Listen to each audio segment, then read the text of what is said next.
diferencial de las facetas que adquiere esta crisis, ¿no? Y es precisamente que son las vías a través de las cuales puede transcurrir esta recuperación, tan ansiada recuperación, ¿no? Entonces, desde un punto de vista que vamos a tratar ahora, es la visión desde el punto de vista de la gestión, ¿vale? De la parte teórica y de la parte práctica, por otro lado, al final que componen elementos de la economía, ¿no? Desde la exministros con la parte más de políticas públicas, catedráticos desde el punto de vista de la macroeconomía, de la micro, y luego sociólogos y también al final empresarios que están prestando servicios en el día a día a ciudadanos y a la sociedad en su conjunto. Vamos a intentar abarcar esta crisis desde todos los ámbitos, ¿vale?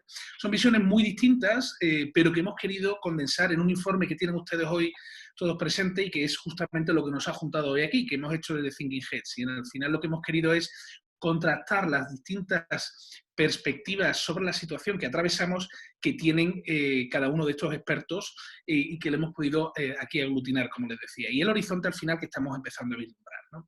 Quiero especialmente agradecer al equipo de consultoría de Thinking Heads que ha trabajado precisamente mano a mano con estos expertos que esta tarde nos van a acompañar aquí para hacer justo lo que más necesita nuestro país a día de hoy, y es que ante la incertidumbre que estamos viviendo hay que aportar conocimiento y luz, ¿no? Precisamente el conocimiento lo que nos permite es generar un debate, mediante un debate poder generar puntos de espacios de encuentro y construir consensos, que estamos en una etapa que probablemente sea más necesaria que nunca el construir este consenso. Y esto es precisamente lo que Thinking Heads aspira a ser, es decir, nosotros aspiramos a ser una plataforma que tiende puentes en la sociedad a través de las mejores ideas de los pensadores. Es precisamente esas ideas las que nos congregan hoy aquí para poder discutir y poder al final trabajar, porque es en esencia nuestra, como decía anteriormente, nuestra razón de ser y lo que nos motiva cada día. Es decir, es el dar la posibilidad a los pensamientos más brillantes, a las reflexiones más brillantes de poder estar delante de ustedes para que nos iluminen a cada uno en nuestro trabajo y en nuestro día a día. Al final lo que estamos intentando buscar es generar ese pensamiento crítico que nos permite entender el complejo mundo en el que vivimos y ante ese exceso de información precisamente son las personas con mayor conocimiento técnico lo que nos ayudan a componer un pensamiento. Y eso es precisamente, como les decía, lo que queremos compartir con ustedes esta tarde, escuchar esas ideas, dar voz a esos líderes y compartir ese conocimiento adquirido. Y todo ello dentro de un marco interpretativo que entendemos que es más importante que nunca, que es precisamente el de una sociedad que debería rehuir de los radicalismos, rehuir de la brocha gorda, rehuir de simplificar problemas tremendamente complejos y donde los matices son elementos esenciales.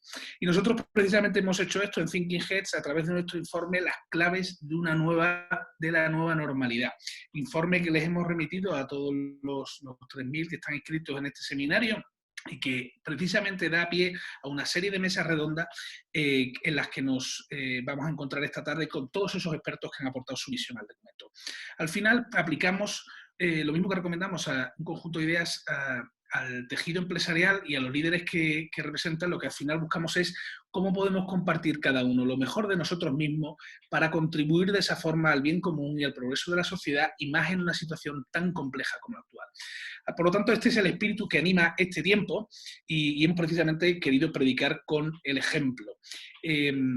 Al final de este seminario, que contará con 3 mesas, una primera mesa política, una segunda mesa más de economistas, aunque en esta primera mesa política ambos son economistas, una segunda mesa de economistas y catedráticos y una tercera mesa de practitioners o empresarios que están en la primera línea de batalla, acabaremos la jornada como tarde, a las 7 de la tarde, haré una pequeña reflexión como conclusión del análisis de cuál es el papel del líder, que al final en Thinking Heads estamos constantemente trabajando con los líderes para buscar la mejor forma de que puedan aportar un impacto positivo en la sociedad.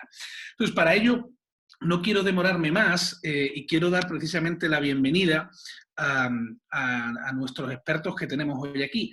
Entonces, si podemos, Álvaro y Miguel Sebastián, Álvaro Nadal y Miguel Sebastián, podemos abrirles, por favor, sus cámaras para que los pueda presentar brevemente.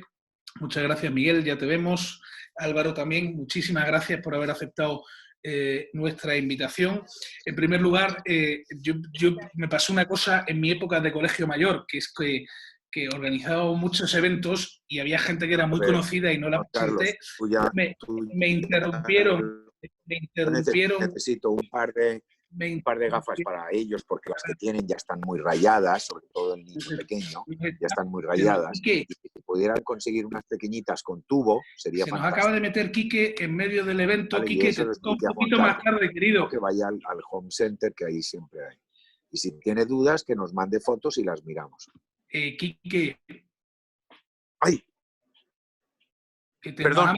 te nos han metido una hora antes, querido. Te dejamos que te vistas y después te incorporas, que ahora tenemos los abogados. Ahora tenemos los abogados que atender aquí a los dos ministros. ¿Vale? Hablamos luego, Quique. Muchas gracias. Perdonadme. Estoy presentando a Álvaro Nadal y a Miguel Sebastián. Y lo que les decía, que me pasó en la época del Colegio Mayor, que una vez tuve que presentar también a un ministro, no le presenté. Bueno, en concreto esto era un presidente de comunidad autónoma, le dije que era muy conocido, que era de sobreconocido, me interrumpió y me dijo que una persona a la cual no se presenta es un impresentable y que él no era un impresentable y que bajo ningún concepto iba a pensar que no lo presenté. Desde entonces yo me tomo muy en serio el tema de presentar a nuestros invitados. Pues hoy tenemos a Miguel Sebastián, como decía, que es economista, ministro de Industria, Comercio y Turismo del 2008 al 2011 y profesor de Economía Cuantitativa de la Universidad Complutense de Madrid. Miguel, muchísimas gracias por aceptar nuestra invitación y por estar hoy aquí. Y tengo por otro lado, si no lo hemos perdido, a Álvaro Nadal. Aquí está Álvaro, que es economista del Estado, es ministro, ha sido ministro de Energía, Turismo y Agenda Digital del 2016 al 2018 y anteriormente ha sido también el director ambos de la Oficina Económica de Moncloa. Quiero simplemente repasar un poco los protocolos como vamos a tener ambas mesas, ¿vale? Vamos a tener por un lugar, en primer momento, cada mesa se va a dividir a su vez en tres bloques. Esos bloques lo que haremos es abordar una serie de temas durante 10 minutos y les invito a todos los que están asistiendo, ¿no? A que puedan lanzar sus preguntas. Mi compañero Gonzalo, él estará al otro lado recogiendo esas preguntas. Vamos a tratar la primera parte, 10 minutos de cada parte, vamos a tratar una serie de temas y luego los últimos 5 minutos de cada bloque abriremos las preguntas al público y que Gonzalo moderará. Con lo cual, yo sin más dilación, quería preparar un poco y tratar un poco las siguientes preguntas, que es la nueva normalidad. Es decir, nos encontramos en el New Normal del que estamos hablando y quería preguntaros, Miguel, Álvaro, que desde luego si hay algo que tenemos claro es que en esta crisis que estamos viviendo en la actualidad es muy diferente de los anteriores, ¿no? Entonces, ¿de qué tipo de crisis estamos hablando?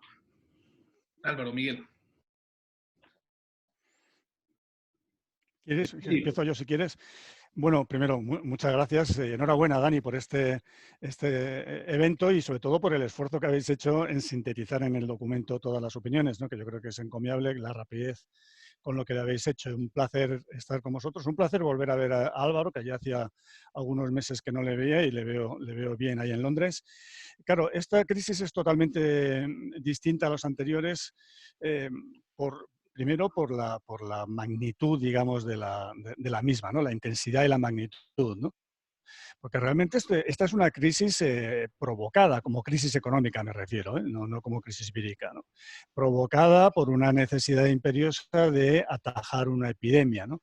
Por tanto, tiene un fuerte componente de crisis de oferta, porque la oferta real ha caído brutalmente como consecuencia del confinamiento y el cierre de buena parte de la actividad productiva. Hoy hemos visto que en los datos del INE que más o menos el 50%, números redondos, de la actividad productiva se ha cerrado en el mes de marzo. Y luego tiene también un componente de demanda, que es también muy relevante, sobre todo por la parte, digamos, de lo que se refiere al turismo internacional, que evidentemente, pues, por primera vez en mucho tiempo, no solamente no va a servir, digamos, de ancla para salir de la crisis o de motor para salir de la crisis, sino que al revés, va a ser el último sector que salga junto con el de los eventos, digamos, masivos. deportivos, culturales, musicales, va a cambiar mucho la forma que hemos tenido, digamos, de enfocar la crisis, ¿no? Bueno, como toda crisis que tiene de oferta y de demanda, hay que tener también cuidado con las recomendaciones de política económica, ¿no? Generalmente a los economistas nos encantan las crisis de demanda, porque lo que sabemos es estimular la demanda, eso nos encanta. Unos dirán bajar impuestos, otros dirán aumentar el gasto, pero eso, aumentar la cantidad de dinero, el helicóptero monetario, esto nos encanta, eso es lo que sabemos hacer, ¿no? Pero claro, aquí, como decía antes, es una crisis que, no digo fundamentalmente, pero muy importante el componente de oferta. Y aquí lo que tenemos que hacer es intentar sujetar esa oferta. Es decir, que este tejido empresarial que se ha puesto en hibernación como consecuencia de esta crisis obligada, por decirlo así, se mantenga vivo lo máximo posible y el mayor tiempo posible para cuando llegue la reapertura, ¿no? Y a más medio y largo plazo, porque sé que tenemos el tiempo muy escaso, yo creo que incluso en el mejor de los escenarios, que encontremos al final del verano una vacuna y que esto se acaba, va a haber consecuencias a largo plazo de esta crisis y que yo creo que debería servirnos de reflexión para nuestro país, ¿no? Uno tiene que ver con el turismo. Siempre hemos dicho que hay que diversificar. Y yo creo que el modelo Florida, que siempre decíamos, España es la Florida de Europa y eso es imbatible. Hoy podemos decir que ya no es imbatible y que ese modelo no es suficiente, porque esto puede volver a repetirse y que no es imbatible el turismo internacional, a pesar de que lo ha sido en todas las crisis anteriores, digamos desde las suecas de 1959 hasta hoy, ¿no? Entonces hay que hacer una reflexión sobre la diversificación del sector turístico, hay que hacer una reflexión sobre la industria.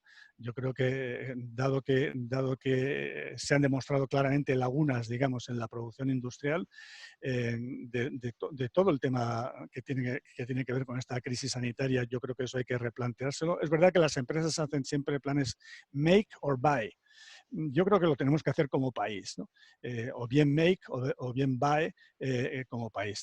Córtame si ves que me No, paso quiero de decir, tiempo. a eso vamos a ir después, porque tengo unas cuantas sobre De la parte de acuerdo. recuperación, vamos a ir a la parte previa. Bien, por ¿Cómo tanto, ves tú? oferta y demanda. Y la parte complicada que es la oferta es donde yo creo que estamos prestando poca atención, porque siempre nos resulta mucho más fácil y siempre preferimos hablar de la demanda agregada. Pero solamente con demanda agregada no vamos a salir. Y además, donde realmente tenemos el problema de demanda, que es en el sector, en el turismo internacional, en el sector exterior, va a ser muy difícil arreglarlo con demanda y también... Guárdame eso para la segunda parte de la recuperación, Miguel. Vale, el Álvaro, turismo, vamos a ¿no? responder. Eso es. Vale. Álvaro.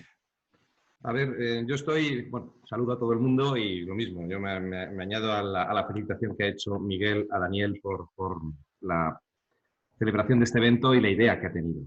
Y coincido mucho, no podría ser de otra manera, porque el análisis, cuando se hace de forma sosegada, pues tiende a ser bastante coincidente. Nunca coincidiremos del todo dos economistas sobre una misma situación, pero sí que en este caso yo creo que hay muchas cosas de las que ha dicho Miguel con las que coincido. La primera cuestión que tenemos que tener claro es la dificultad que tienen hoy en día los gobiernos para tomar decisiones, porque se están tomando decisiones complejísimas, no solo en el ámbito sanitario, sino que en el fondo estamos pensando cuanto más tiempo estemos confinados y protegiendo la sanidad, más estamos perjudicando a la economía. Y esta situación imposible de elegir entre la sartén y el fuego, pues le está afectando a todos los gobiernos y es tremendamente complejo saber cuál es la decisión más adecuada, porque estamos siempre entre dos males, tenemos que estar eligiendo entre dos males. Esto nos está llevando a que, como decía antes Miguel, es verdad, la crisis está en un porcentaje muy elevado, autoprovocada, por lo menos inicialmente. Estas cifras que estamos viendo de caída de la actividad son muy grandes, proceden en un porcentaje que todavía desconocemos de directamente el cierre. Digo que desconocemos porque una vez que tenemos confinado una serie de sectores que no pueden producir,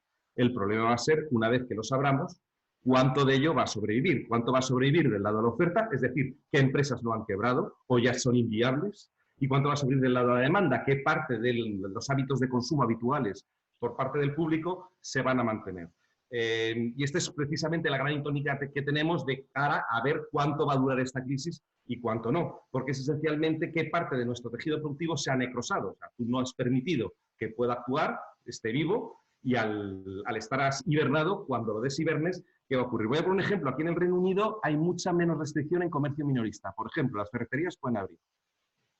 y sin embargo ves muy pocas abiertas. Es decir, no solo es una cuestión de a quién se le ha prohibido o no abrir, sino también si ven que hay afluencia de público o no y si les interesa o no abrir. Es una crisis esencialmente de oferta, por lo menos en su origen, pero está alimentando problemas de demanda que a su vez alimentan problemas de oferta. Por ejemplo, la crisis de oferta inicial, que no pueden producir, está generando un problema que ya se está viendo en todas partes de cadenas de morosidad. El que no puede abrir su restaurante está empezando a no poderle pagar el alquiler a su inmobiliaria, a su casero, y ese a su vez tiene problemas para pagar hacia atrás.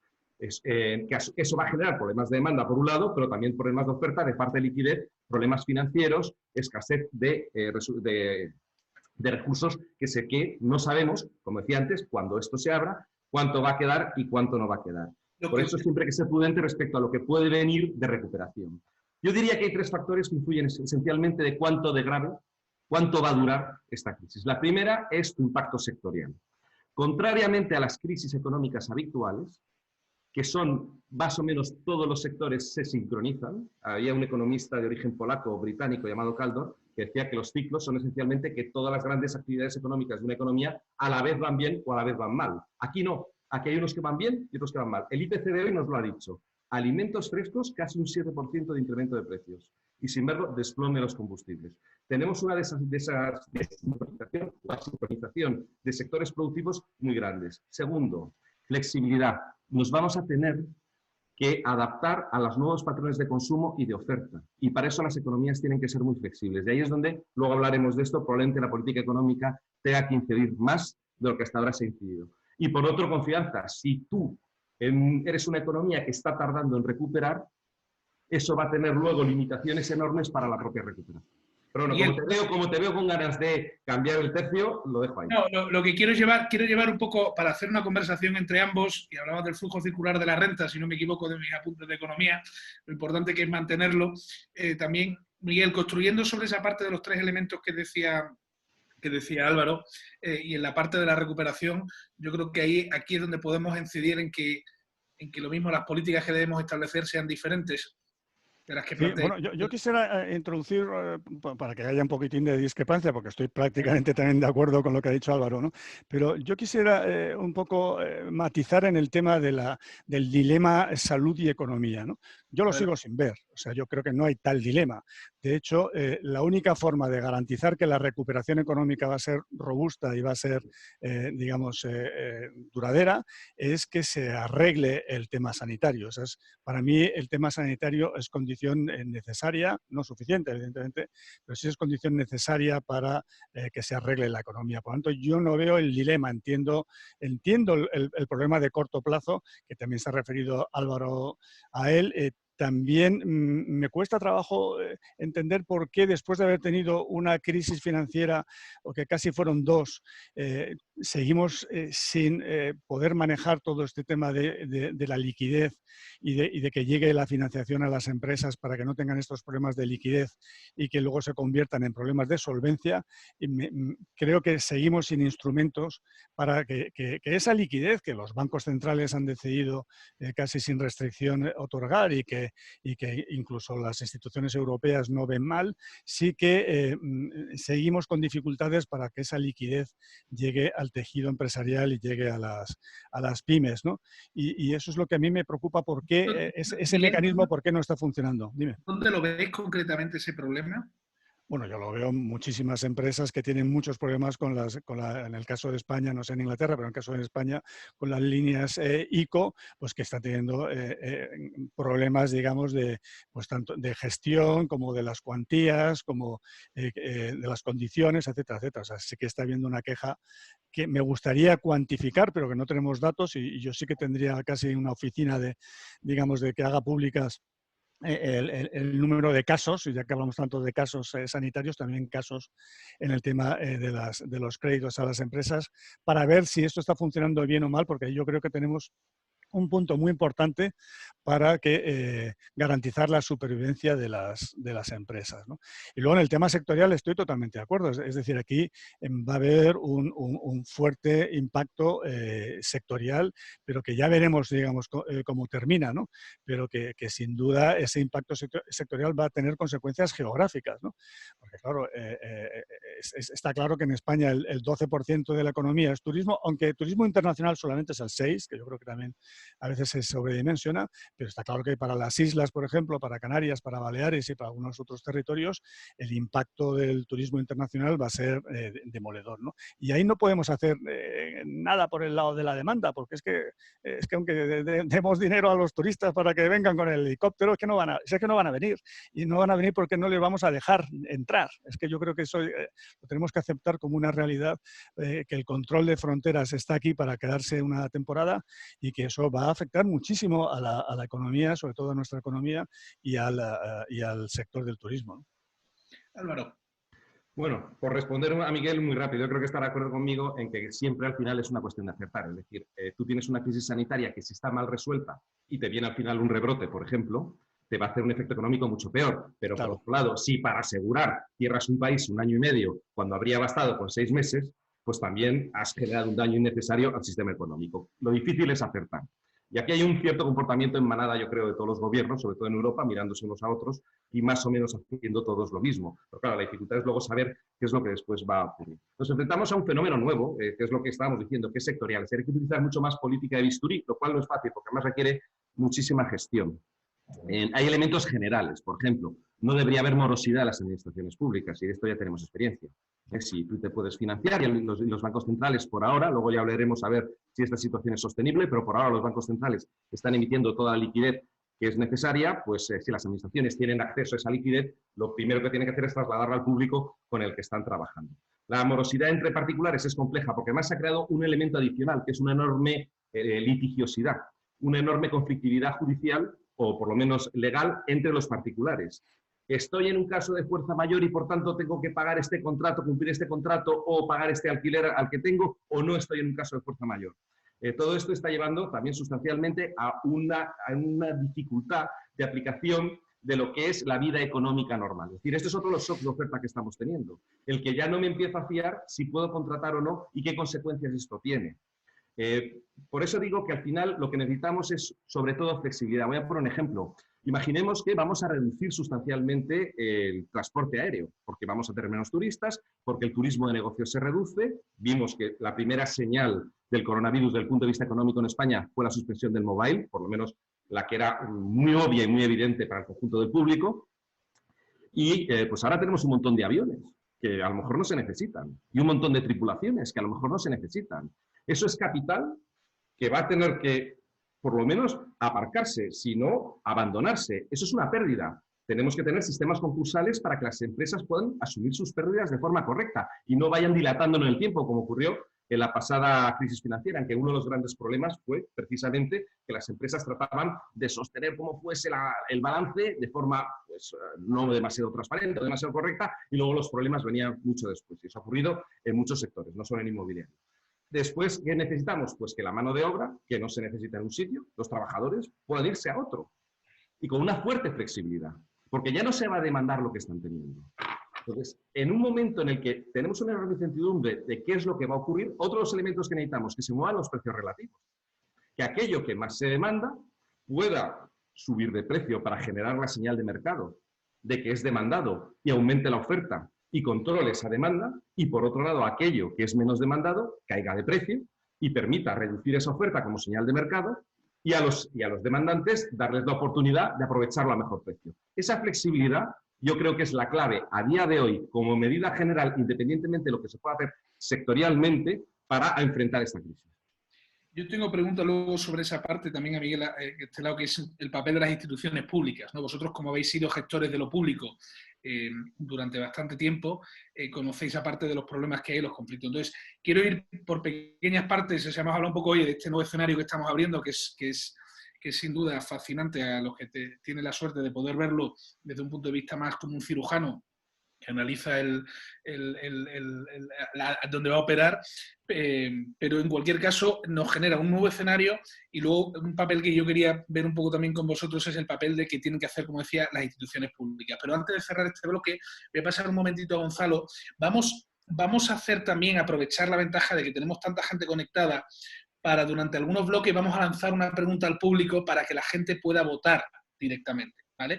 Y eso nos dará pie para que vosotros, Miguel, Álvaro, podáis ver un análisis de qué está pensando el público de los distintos temas que hablamos. Entonces, Gonzalo, no sé si estás ahí, podemos hacer una pregunta, por favor, para seguir con esta parte y luego pasaremos al papel de las instituciones públicas. Sí, Daniel, aquí estoy.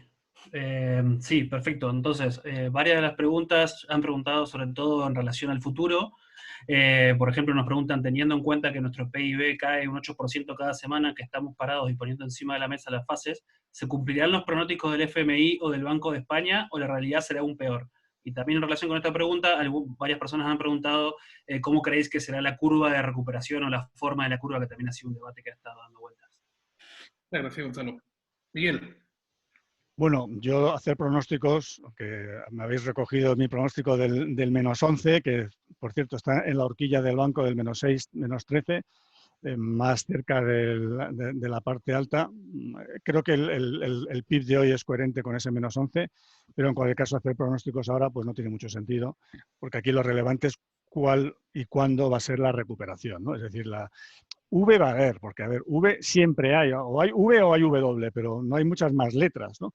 La clave es cuánto dura, digamos, la V. Estoy hablando de los niveles del PIB, o sea, que se recupera el nivel del PIB, eso es evidente. España tardó 10 años en recuperar el nivel del PIB, pero o sea, si antes al final hubo una W, ¿no? Pero todos los países acaban teniendo una V. Aquí la clave es cuánto dura esa recuperación. Eso va a depender, evidentemente, de cómo vaya la pandemia, no solamente en España, sino fuera de España, ¿no? Y aquí pues hay que hacer muchos escenarios, evidentemente, que ahora mismo no sabemos, ¿no? Yo creo que en España está yendo relativamente bien y relativamente mal, ¿no?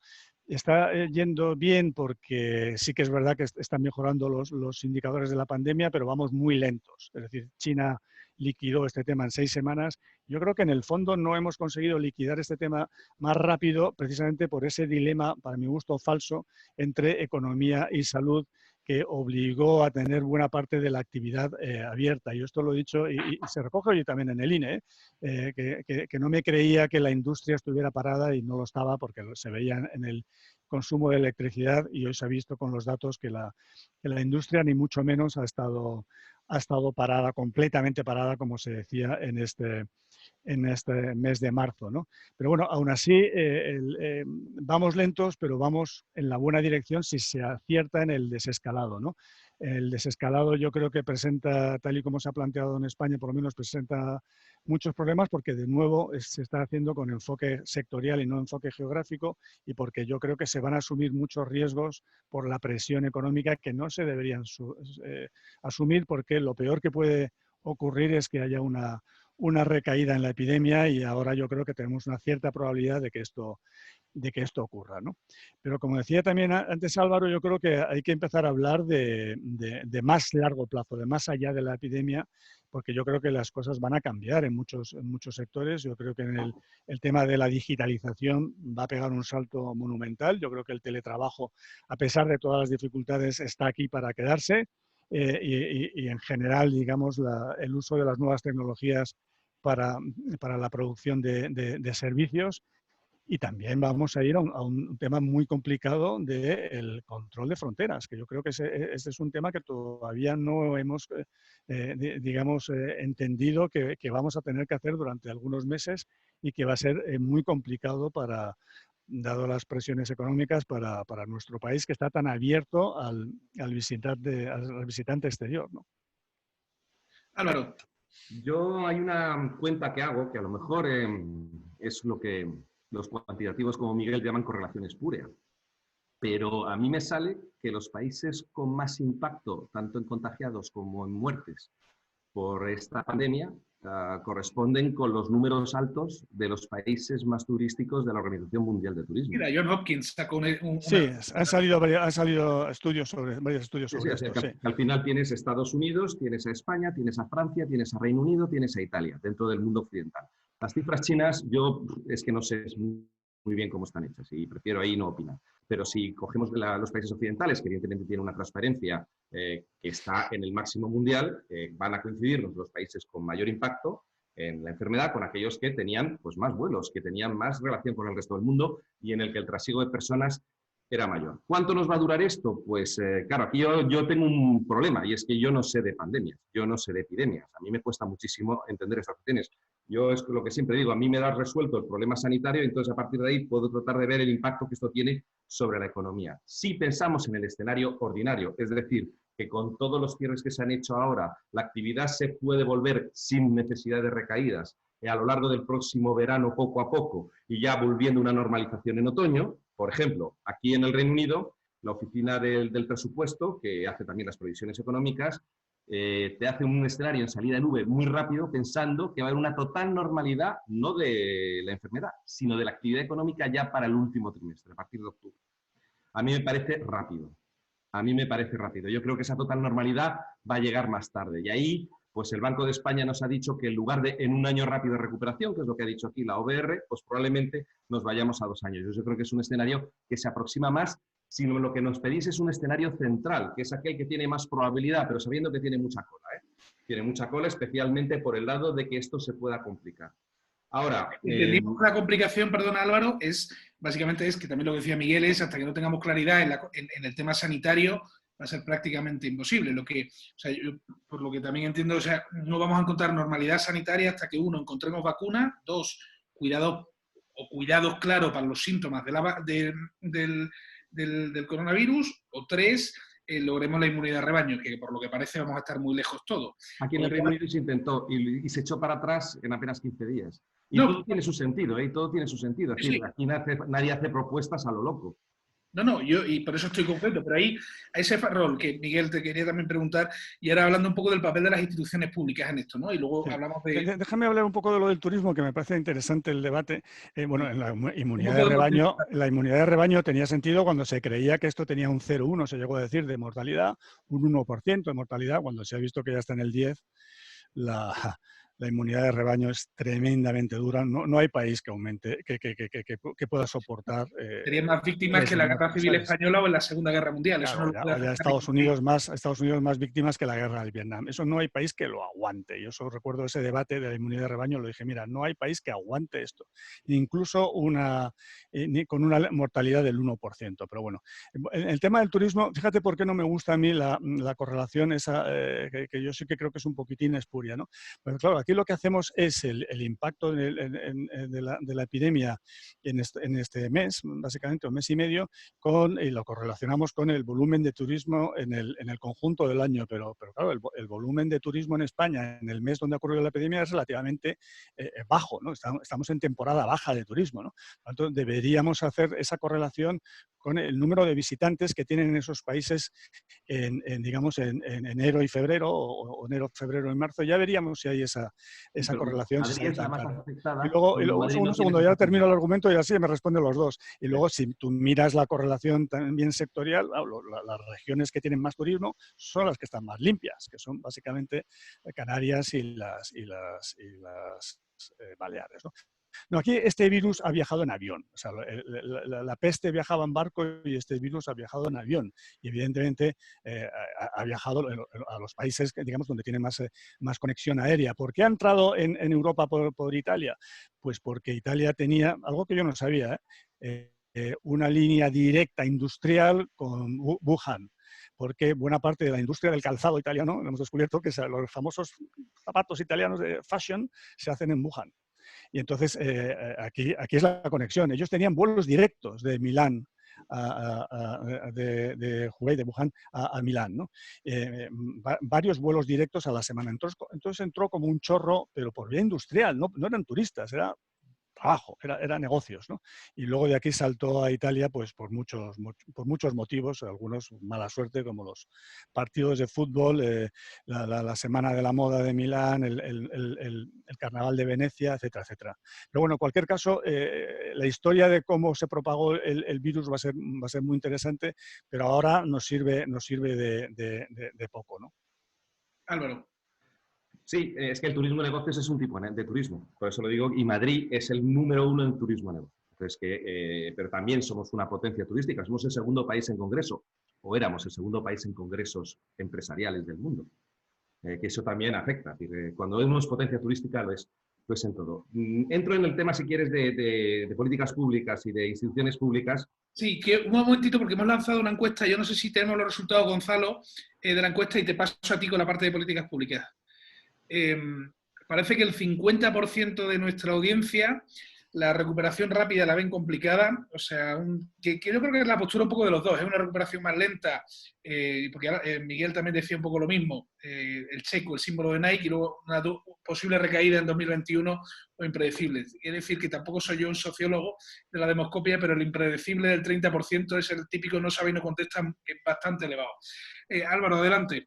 Ante esta situación, ¿qué deberían hacer a nivel de políticas públicas? Pues un poco lo que también tenemos, lo que decía antes Miguel, ¿no?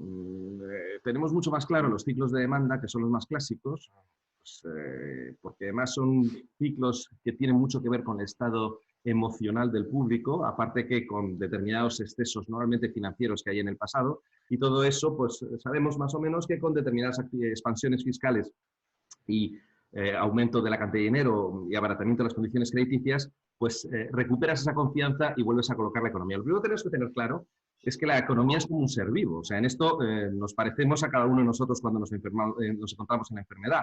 La economía está formada por todos y cada uno de las personas de un país que quieren todos los días prosperar. Y si no les va bien haciendo determinadas decisiones, las cambian.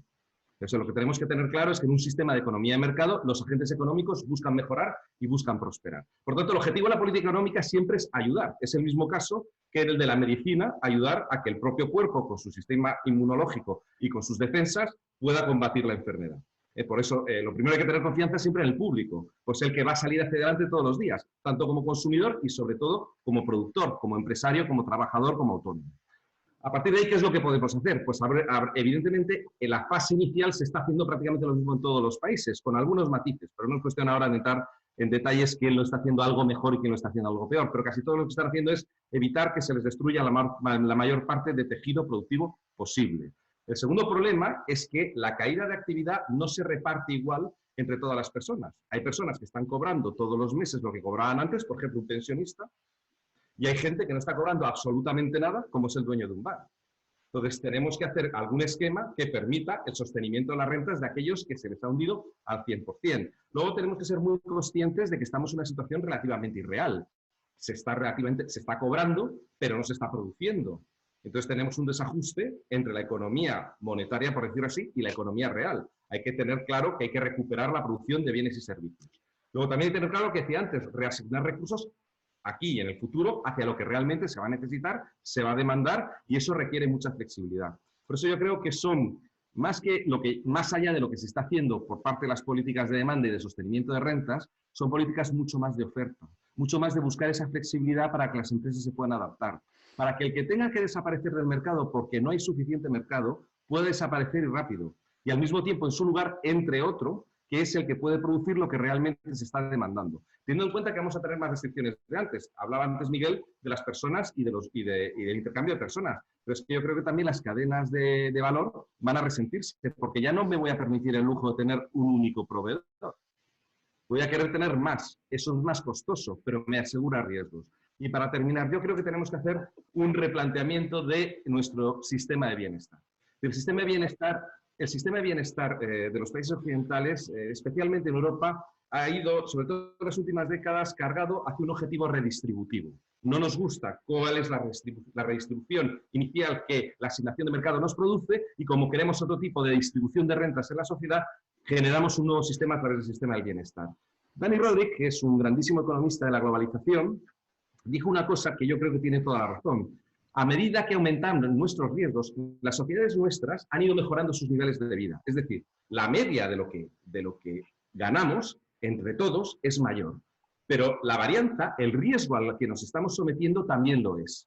Por tanto, tenemos que pensar en las administraciones públicas como grandes compañías de seguros.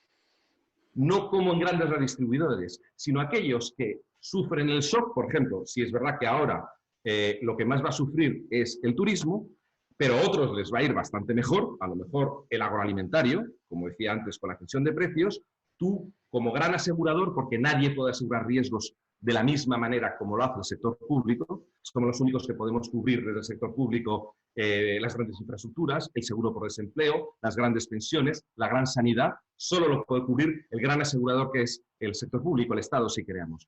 Esa necesidad de aseguramiento en un mundo en el que cada vez tenemos más incertidumbres, y esto es una demostración solamente de una cosa muy importante, y con esto termino, que estamos sometidos a muchos más riesgos de los que como sociedad queremos asumir. Y por tanto necesitamos ese tipo de aseguramientos. Pero también para eso necesitamos reglas de responsabilidad a largo plazo. Por ejemplo, cuando luego hablemos de Europa, que ya he visto que es uno de los temas que quieres hablar, pero no todos los países europeos han entrado con el mismo grado de equilibrio presupuestario a esta crisis. No todos estaban igual de preparados unos que otros, porque unos han cumplido mejor las reglas que otros.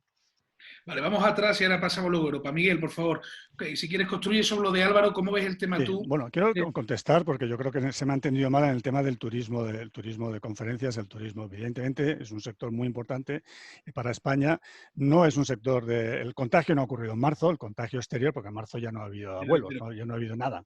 En marzo, digamos, de turismo de negocios, el contagio ocurrió en enero y febrero. Yo lo que quiero decir es que ese contagio no se puede hacer la correlación entre el número de casos de cada país con el número de turistas que se recibe en cada país a lo largo de todo el año y que hay que hacer una correlación más específica para esos meses y luego además hay que buscar también por regiones, porque no es verdad que las regiones más abiertas al turismo hayan tenido más casos. O sea que esto es un poco más complejo que simplemente los países con más turismo, más casos. No. Correlación, pero no causalidad, ¿no? No, creo que hay que hacer me parece bien la idea, pero creo que hay que hacer un análisis mucho más fino, ¿no? Bueno, yo creo que aquí estoy bastante de acuerdo con Álvaro que el problema es que estamos siempre acostumbrados a actuar por el lado de la demanda y no sabemos muy bien qué quiere decir actuar por el lado de la oferta muchas veces. Hemos tenido choques de petróleo donde los países occidentales no sabíamos exactamente qué hacer, ¿no? Si hacer políticas expansivas para frenar el paro, si hacer políticas contractivas para frenar la inflación, y estábamos perdidos. Y aquí de alguna forma también estamos perdidos, aunque no es un choque de oferta al uso, es un choque de oferta distinto, porque es una paralización de la actividad necesaria para cubrir una pandemia, ¿no? Pero en esa parte seguimos perdidos, que no sabemos cómo actuar por el lado de la oferta. Y actuar por el lado de la oferta tiene que ser garantizar la liquidez de las empresas, la liquidez de las pymes y garantizar también el que los autónomos, digamos, que de verdad están sufriendo un riesgo de pérdida de su actividad, puedan sobrevivir, ¿no? Atacar los problemas de morosidad. Yo creo que, dado que ahora no tenemos una crisis financiera, que supuestamente el sector financiero está saneado, sí que debería funcionar mucho mejor y no entiendo por qué no está funcionando exactamente esta cadena, digamos, de dinero, ¿no? Y luego en el tema sectorial. Claro, en el tema sectorial, el problema es que no tenemos política sectorial. Porque la política sectorial se ha visto generalmente por los más liberales, por decirlo así, como dirigismo económico. Entonces, ahora necesitamos política sectorial y no la tenemos. No tenemos ni siquiera política industrial realmente, ¿no? Y entonces, no tenemos política industrial, que es donde sería más fácil la política sectorial. Imagínate en el resto de los sectores. Es que no hay tal cosa como política turística. Sí que es verdad, hay un discurso que tanto Álvaro como yo hemos estado machaconamente hablando de turismo de calidad, no fijarnos en la cantidad de turistas, sino los ingresos por turismo, etcétera, pero no ha habido tal política turística y ahora sí que va a ser necesario, porque realmente el modelo que tenemos ahora, que ya sabíamos que teníamos que cambiar. Álvaro, que fue ministro de Turismo, yo también lo fui, hemos estado años insistiendo con este modelo de no cantidad, sí calidad. Creo que ahora las condiciones van a obligar a hacer esta transición y esta transformación. Lo que no entiendo es cómo va a poder ayudar el sector público, pero va a tener que ayudar porque evidentemente esto lo tiene que pilotar el sector privado y es donde yo veo que va a haber más dificultades en hacer esta transición hacia otro tipo de modelo turístico, ¿no? Políticas públicas por el lado digital. Yo creo que por el lado digital nos hemos quedado muy atrás en Europa y hubo unos años donde estábamos en la media o incluso por encima de la media de la OCDE OCDE y ahora nos hemos quedado bastante atrás. Yo creo que ahora lo estamos sintiendo. Y luego todo lo relacionado con el sector científico en general, no solamente ciencias de la salud, sino la ciencia básica y creo que ahí tenemos una laguna que ahora nos ha aflorado como país y que tenemos que cubrir. Pero todo esto son políticas sectoriales a las cuales no hemos prestado ninguna atención yo me atrevería a decir que casi desde que entramos en Europa. Es que Europa tampoco invita a las políticas sectoriales. Europa no invita a las ayudas de Estado. Europa no invita a los sectores estratégicos. Es que realmente es muy difícil no solamente hacerlo cada Estado, sino es muy difícil hacerlo dentro de esta filosofía europea del mercado, el mercado y el mercado. Vamos a pasar a un par de preguntas del público y luego hablaremos de Europa, aprovechando que Miguel también lo ha sacado, ¿vale?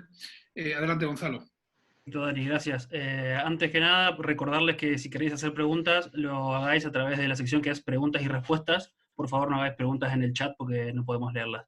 En primer lugar, algunas preguntas sobre, bueno, teniendo en cuenta de que ya se han implementado y se van a implementar aún más medidas en términos de políticas públicas, muchas personas preguntan de dónde va a salir ese dinero, básicamente. Y en segundo lugar, alguien pregunta si creéis que España llegará a ser rescatado por Europa y por tanto sujeta a los controles y dependencias de decisión que ello supone. Eso, perfecto, nos abre directamente el tema de Europa por la puerta grande. Miguel. Claro, dos temas. ¿De dónde va a salir el dinero? Hombre, lo ideal sería que saliera de los bancos centrales. Sería lo ideal.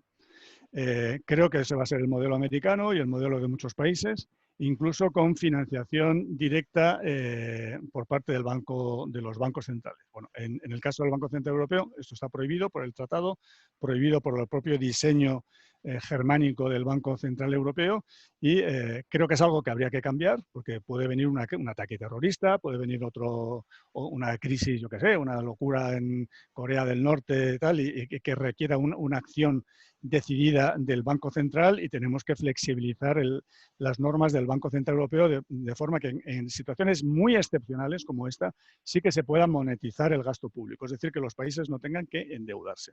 Por tanto, aquí tenemos riesgo de que haya una crisis de deuda, ¿no? Y tiene mala pinta, al ver la actitud de algunos primeros ministros de la eurozona, esto tiene mala pinta, ¿no? Y aquí el problema que tenemos es que no nos podemos permitir una segunda crisis de deuda en menos de 10 años, ¿no? Eso sería absolutamente inviable. Entonces, claro, aquí hay que buscar un equilibrio entre este endeudamiento necesario y no caprichoso para combatir un virus que nos ha tocado en una lotería siniestra, y antes hablaba Álvaro con toda la razón del tema del seguro, pues aquí tiene que haber un seguro, digamos, porque, ¿sabes? El ser miembros de la eurozona deberíamos tener un seguro ante unos choques como estos absolutamente inesperados y absolutamente por azar, porque no es posible que nadie diga que esto nos ha tocado porque en España o en Italia es que vivimos demasiado bien y por eso estamos gastando ahora mucho. Eso es inviable, eso es inaceptable, digamos, en Europa, ¿no? Por tanto, creo que tiene que funcionar este seguro europeo y el dinero tiene que venir de Europa, de alguna forma u otra. Busquemos la forma que pueda llegar, digamos, no rompiendo las reglas que tiene el Banco Central Europeo, que también habría que reformar, pero sí que tiene que llegar por la vía europea, ¿no? En segundo lugar, Schengen. Schengen está muerto. Está muerto. Yo lo lamento, porque a mí me gustaba mucho esto de Schengen y tal, pero Schengen está muerto. Va a haber control de fronteras. Yo creo que la experiencia china nos lo dice. China ha conseguido, más allá que te gusten los datos, no te gusten, China ha conseguido controlar la epidemia, pero no es capaz de controlarla finalmente porque no puede controlar las fronteras. Entonces tiene que controlar las fronteras para evitar que le vengan casos incluso de chinos, ¿no? de fuera, ¿no? El otro día cuando aterrizó ese avión en la frontera de Manchuria con Rusia, donde la mitad de los pasajes del pasaje que eran chinos que volvían desde Rusia estaban infectados, la mitad del avión, ¿no? Entonces ahí tenemos claramente un problema de control de fronteras que ya veremos cómo lo maneja la Unión Europea, pero a mí me parece un tema clave. Y ahí las nuevas tecnologías nos tienen que echar una mano. Y luego también, que ya sé que este tema es muy polémico, pero yo lo creo firmemente en él, algún tipo de pasaporte sanitario. Yo no sé cómo llamarlo, no comparto el tema ético. Yo creo que si una persona está dispuesta a ofrecer sus datos personales sobre su estado de salud, yo creo que debe ser así. Yo recuerdo cuando era niño, fíjate Álvaro, si yo soy viejo, que cuando yo era niño y me mandaba una vez a estudiar a Londres, tuve que ir con un papelito amarillo que me daban ahí, porque había una epidemia de cólera en España. Teníamos que ir con un papelito amarillo que sacábamos ahí en un edificio, no me acuerdo, del barrio de Salamanca, y con ese papelito amarillo dentro del pasaporte podíamos entrar en Inglaterra. Bueno, yo no digo que vayamos con el papelito amarillo, porque ahora tenemos móviles, tenemos información, pero para el control de fronteras y, por tanto, para recuperar el turismo internacional, incluyendo el de negocios, creo que algún tipo de pasaporte sanitario va a ser importante tener, y yo desde luego creo que no podemos argumentar con unas supuestas razones éticas que yo no veo por ningún lado, porque no veo ningún estigma en decir yo soy inmune o yo soy negativo, para poder, digamos, tener acceso a este pasaporte sanitario. De hecho, si no me equivoco, Miguel, para ir a ciertos países tienes que llevar una cartilla de vacunas. Quiero decir que sí, más, pero ya existe hoy en día en ciertas partes. Álvaro, de tu punto de vista de la parte europea, y hacemos un cierre ya con esto. Dos preguntas yo creo que ha hecho el público. Una, ¿de dónde sale el dinero? Y de dos, si el dinero puede salir de Europa. Lo primero yo creo que tenemos que tener claro es que la economía, a fin de cuentas, al final es física. Son los bienes y servicios que producimos y una vez los producimos los repartimos en el conjunto de la población. Y ahora estamos en una situación que estamos produciendo muchos menos bienes y servicios. Eso lo tenemos que tener claro, lo cual va a suponer que evidentemente habrá menos disponibilidad de los mismos para repartir entre la población. Una vez que se dice eso, tienes que tener claro que, por tanto, si alguien te tiene que ayudar, esa cosa que llamamos en abstracto el Estado es tu vecino. Es el que está aportando recursos a la bolsa común y de esa bolsa común sales tú. Y por tanto, que tengamos claro que todo lo que son ayudas públicas sale del de al lado. Si tiene que aplicarse a un porcentaje de población muy pequeña, no hay demasiado problema. Si se tiene que aplicar a un porcentaje de población muy amplia, pues en realidad está un vecino ayudando al de al lado. Bueno, Miguel hablaba también del caso de los tiros, que es ahí. Es que no me creo el juego de suma cero. Aquí esto no es un juego de suma cero porque tienes el Banco Central. Espera, pero el Banco Central, de todas maneras, es un derecho frente al resto. Bueno, espera, déjame terminar algo. Claro. Suma cero, nada. Europa.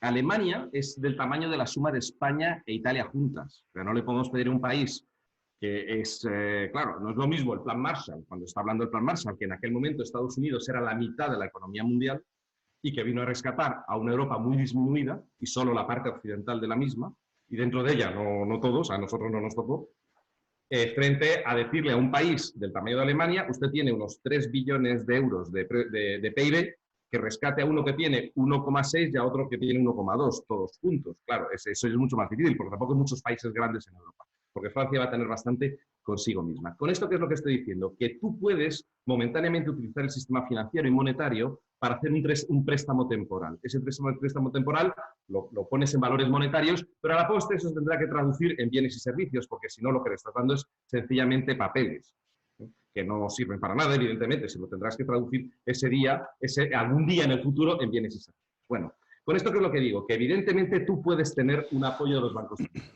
Los bancos centrales tienen un límite y sobre todo los bancos centrales tienen dos doctrinas muy diferenciadas. Está el mundo anglosajón, que viene de los problemas de la Gran Depresión y por tanto no tienen ningún problema en tratar de solucionar lo que sea a través de la emisión de moneda, porque saben que es mucho peor entrar en un proceso deflacionario.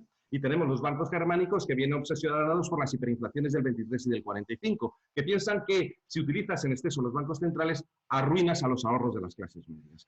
Y en este mundo, pues los dos extremos son probablemente malos. Hay que buscar una cosa razonablemente intermedia. Ahora, independientemente de que es verdad que los bancos centrales pueden ayudar muchísimo, sobre todo en estos compases iniciales de la crisis, muchísimos. Aquí el Banco de Inglaterra ha puesto 220.000 millones de libras a disposición del Tesoro, que lo estamos comparando con los 750.000 millones de euros del BCE. Es decir, el Reino Unido, que es más o menos la quinta parte de la economía euro, está aportando muchísimo más a su Banco Central. Pero es que además han firmado un protocolo entre el Tesoro y el Banco de Inglaterra en que el Tesoro, en caso de necesidad, puede tener el descubierto que quiera en el Banco Central, algo rigurosamente prohibido por los estatutos del BCE. Bien, por eso lo que digo, no, que como una solución intermedia y flexible En los momentos más agudos de la crisis, evidentemente es así, pero esto no es sostenible a largo plazo. Pero en Europa luego hay otro problema político, que lo hemos vivido tanto Miguel como yo, que son los prejuicios, y es la historia.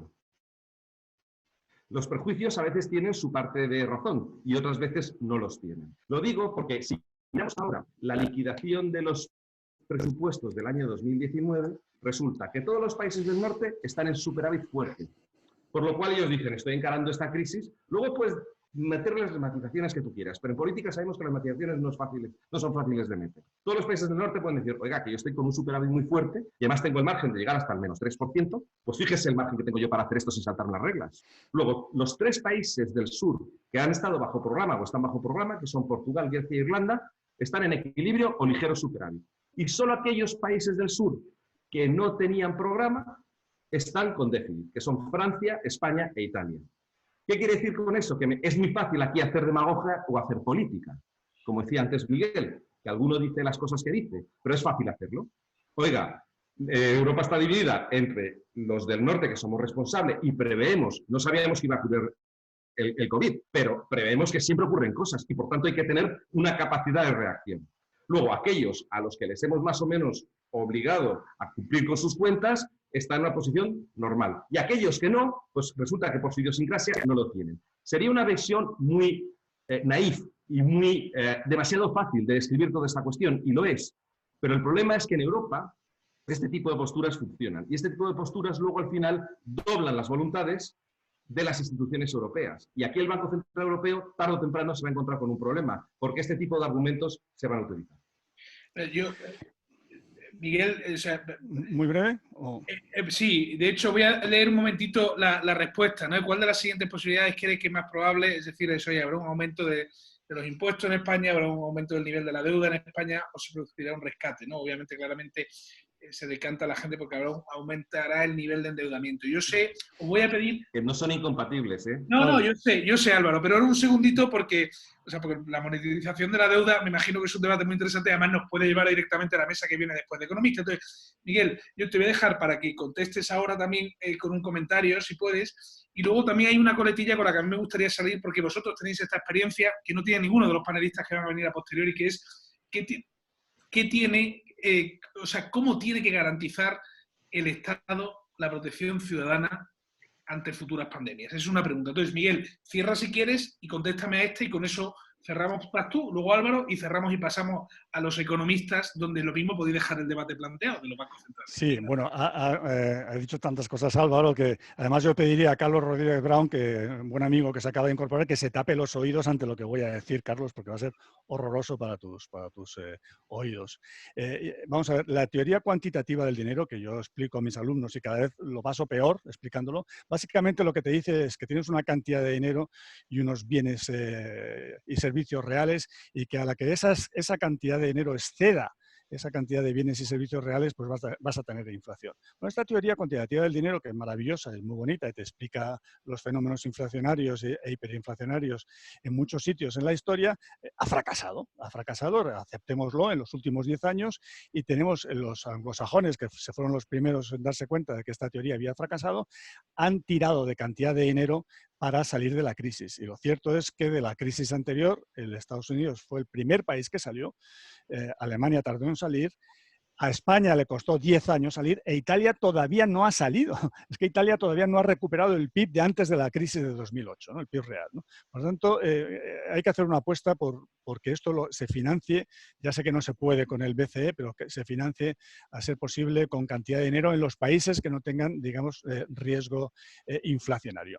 Estoy de acuerdo con Álvaro en una cosa, es decir, esto no es barra libre. O sea, tenemos que pedir lo razonable para hacer frente a la crisis, a la pandemia, ¿no? No solamente a lo que se refiere a gasto sanitario, etcétera, etcétera, sino también a la necesidad de sujetar la oferta. Y es muy mala carta de presentación, por ejemplo, la renta mínima. Oiga, esto la renta mínima para siempre, tal y cual, que se han sacado ustedes de la manga, esto no tiene nada que ver con la pandemia, ¿cierto? Entonces creo que hay que ser razonable y hay que ir a buscar una financiación europea de aquello que sea razonable e interpretarlo como un seguro. Es decir, esto es una catástrofe que ha ocurrido a España y a Italia fundamentalmente, pero que podría ocurrir en cualquier otro sitio, una crisis nuclear, un ataque terrorista, etc., en cualquier otro país europeo, y el conjunto de la eurozona a través del Banco Central Europeo lo financia. Eso yo creo que sería un buen acuerdo, digamos, para abordar esta crisis. No sé lo que es un rescate. Yo entiendo, que me lamente la gente que pregunta por rescate, es que no sé lo que es un rescate. ¿Un rescate es que vamos a recibir ayuda financiera? Sí. ¿Un rescate es que nos van a poner condicionalidad a cambio de esa ayuda financiera? Espero que no. Espero que no, porque si ocurre eso, creo que de verdad va a haber una gran dificultad en la supervivencia de la eurozona y incluso en la supervivencia de la Unión Europea. Perfecto. Gracias. Álvaro. Bueno, yo no Yo tengo lo que voy a pedir es... la pandemia. ¿Qué hacer con una futura pandemia? Que supongo que es lo que quieres que responda, Bueno, ¿no? sobre todo es el papel del Estado también, vosotros como gestores de lo público que habéis tenido esa experiencia. Yo me reafirmo en lo que he dicho antes. Tenemos que reconvertir nuestro sistema de protección pública en un sistema de aseguramiento. A no obsesionarnos tanto con los temas redistributivos como tales, sino sistemas de aseguramiento. Y el único que puedo hacer, además esto es teoría financiera pura, es lo que se llama risk pooling, ¿no? Acumulación de riesgos, y porque el Estado tiene, todas las compañías de seguros lo saben, cuanto más grande sea el tamaño de la compañía de seguros, más fácil es asegurar, más te aproximas a que el número de siniestros sea igual a los que tú prevés. Y sobre todo que más puedes, el Estado tiene otra cosa que es una gran ventaja, y es que dura a lo largo del tiempo. Todos esperemos que España dure siglos y siglos y siglos. Y por tanto es capaz de asegurar riesgos en el tiempo, que no todo el mundo puede hacerlo, ni siquiera las compañías de seguro por muy a largo plazo que inviertan. Yo creo que la idea de recomponer todo nuestro esquema de protección hacia un esquema de aseguramiento, que además ayudaría a que hubiese más empresas, o ayudaría a que hubiese más producción, porque la gente estaría dispuesta a tomar más riesgos y entrar en esos temas tecnológicos, también decía Miguel. O sea, es una de las grandes deficiencias de España, ya no solo es que nos falta, sobre todo, capacidad de oferta en elementos esenciales. Por ejemplo, seguimos siendo el país de Europa que menor nivel de inglés tiene. Hombre, yo creo que esto tarde o temprano lo tendremos que mejorar, porque no podemos seguir así en estas cuestiones. Nuestras competencias digitales son buenas entre la gente joven, no tan buenas entre los que no son tan jóvenes. Tenemos ahí un problema en el que podemos, yo creo, que incidir. Todas esas cuestiones es importantes, pero además de eso, concebir nuestras políticas públicas como políticas en las cuales todos ganamos, pero no todos a la vez ganamos. Y por tanto es necesario cambiar. Y eso cambia, es muy diferente a muchas mentalidades de qué se entiende por impuestos y que se entiende con qué es lo que tenemos que hacer con los impuestos, ¿eh? Es un cambio muy trascendental de mentalidades que no sé si en España todavía estamos en condiciones de hacer. Ni si tenemos tiempo en esto que nos hemos pasado por 5 minutos de la campana. Yo quiero agradeceros, primero Gonzalo de mi equipo que ha estado ahí dirigiendo. Se nos han quedado muchas preguntas en el tintero. Se intentarán resolver a lo largo de los siguientes paneles. Por otro lado, Miguel, Álvaro, mil gracias por responder a nuestra llamada de intentar dar claridad a nuestra gente. Recibiréis todos los que estáis ahora participando por email el resumen y la conferencia para que podáis verlo. Habrá caramba, futuras ocasiones para poder profundizar un poco más. Álvaro, Miguel, muchas gracias. Yo voy a dar paso al siguiente